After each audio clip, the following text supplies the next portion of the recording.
শঙ্করাচার্য মঞ্চ, মহাদেবের মহাবতার শ্রী শঙ্করাচার্য, সেখানে দণ্ডী স্বামীরা ইতিমধ্যেই আসছেন এবং শঙ্করাচার্যের একটি মূর্তি স্থাপন করা হয়েছে সেই মঞ্চে। আমরা দেখছি সেই মূর্তির ছবি এই মুহূর্তে দেখছি।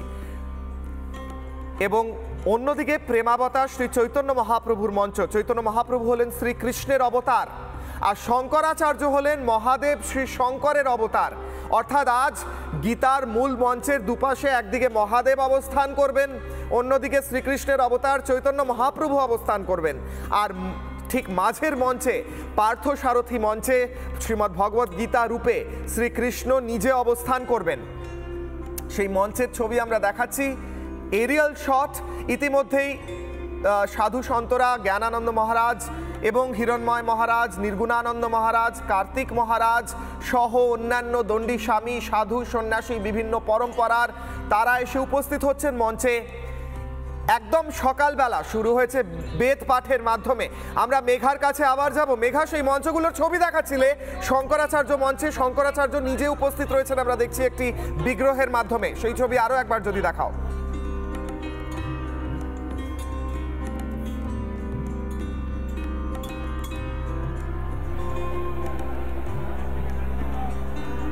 मंच के बाईं तरफ की একেবারে কিশোরয় আরেকবার আমি সেই ছবিটা দেখাবো।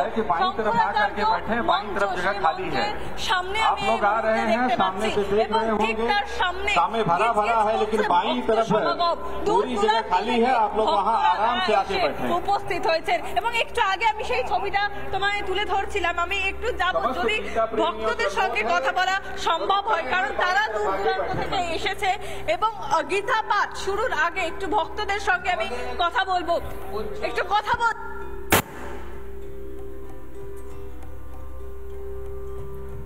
মেঘা সেই ছবি তুলে ধরছে মঞ্চ থেকে। আমরা দেখলাম শঙ্করাচার্যের বিগ্রহ স্থাপন হয়ে গিয়েছে।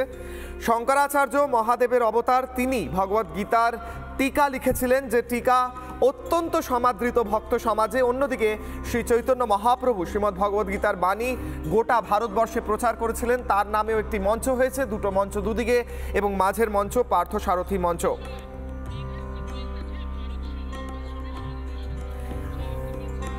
আজকে যখন শ্রীমদ্ ভগবত গীতা নিয়ে আসা হচ্ছে রথে করে, এবং সেই রথের সামনে ভারত সেবাশ্রম সংঘের মহারাজরা, সাধুরা, সন্তরা সেই শ্রীমদ্ ভগবত গীতা নিয়ে আসছে, সেই মুহূর্তের ছবি দেখে আমরা আপ্লুত হয়েছিলাম। কিন্তু আবারও সেই মুহূর্তের ছবি আরও একবার দেখাতেই হচ্ছে দর্শকদের জন্য। যারা এই মুহূর্তে রিপাবলিক বাংলা দেখছেন তারা আরও একবার দেখুন সেই মুহূর্তের ছবি, যখন শোভাযাত্রা করে শ্রীমদ্ ভগবত গীতা নিয়ে আসা হলো। দেখুন, মহারাজেরা বিভিন্ন জায়গা থেকে তারা আসছেন এবং তাদের হাতে তলোয়ার দেখতে পাচ্ছে।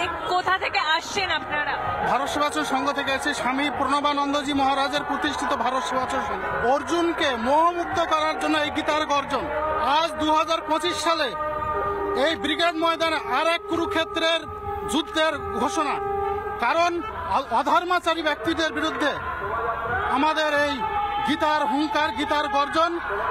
নানা ধরনের কন্টেন্ট দেখার জন্য লাইক করুন, শেয়ার করুন আমাদের ফেসবুক পেজ, সাবস্ক্রাইব করুন আমাদের ইউটিউব চ্যানেল। পাশাপাশি অন্যান্য ব্রেকিং নিউজের জন্য অবশ্যই চোখ রাখুন রিপাবলিক বাংলায়।